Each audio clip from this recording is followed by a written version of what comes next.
V Európskej únii buď študuje, alebo pracuje, alebo je tam vycestovaných 12 miliónov ľudí, ktorí vlastne nie sú doma vo svojom materskom štáte.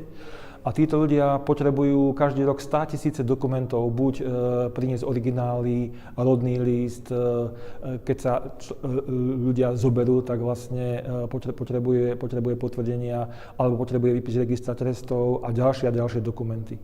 A stáva sa, že je tu taká obrovská byrokracia, že niektorí ľudia musia vycestovať domov a potom niekedy nestačí ani raz vycestovať a to je to obrovské peniaze, obrovské náklady, obrovská byrokracia.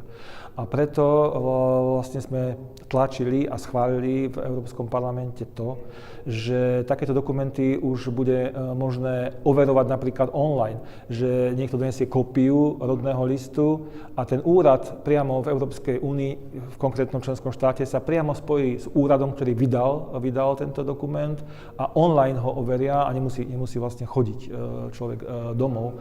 A tak je to aj s inými dokumentami, keď bude môcť byť taká doložka k rodnému listu, kde vlastne bude v tom príslušnom jazyku, v akej krajine ste, tak bude vyplnené tie údaje a sa doloží k kópii rodného listu a bude to platiť ako dostatočný doklad.